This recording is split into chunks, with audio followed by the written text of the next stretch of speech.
going to be showing you how you can color grade your live stream, or I'll say you can apply LUT to your live stream.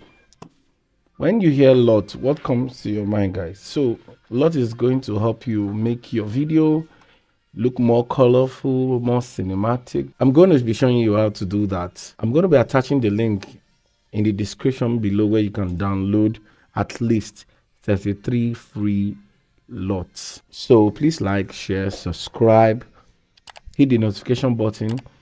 Make sure you turn it on so whenever I post videos like this, you'll be able to get a notification. So when you hear LUT, what comes to your mind? Like I said, so today we are going to apply LUT to look at how this video feed is. Look at how it is. So we are going to apply LUT to this. So we just come on media, because I'm using a video to do this. You right click and apply filters. Where you have effects and filters, you click the plus sign. You see where you have apply LUT. You name it whatever you want to name it. So let me just put this LUT 1, LUT 1, and I'll browse. So I have, where's my LUT file? I'm going to look for my LUT file where I have them. So I have them on my documents.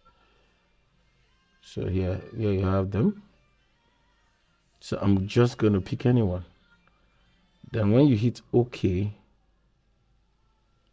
automatically the LUT will apply to your video. So here you just have to reduce the intensity to match your skin tone, to match whatever you want. So you just have to increase and reduce how you want it to be like. So guys, it's just as simple as that. Okay, so automatically your videos is looking very sharp, more cinematic, more pronounced. So guys, if you know that this video has helped you, please like, please share, please subscribe.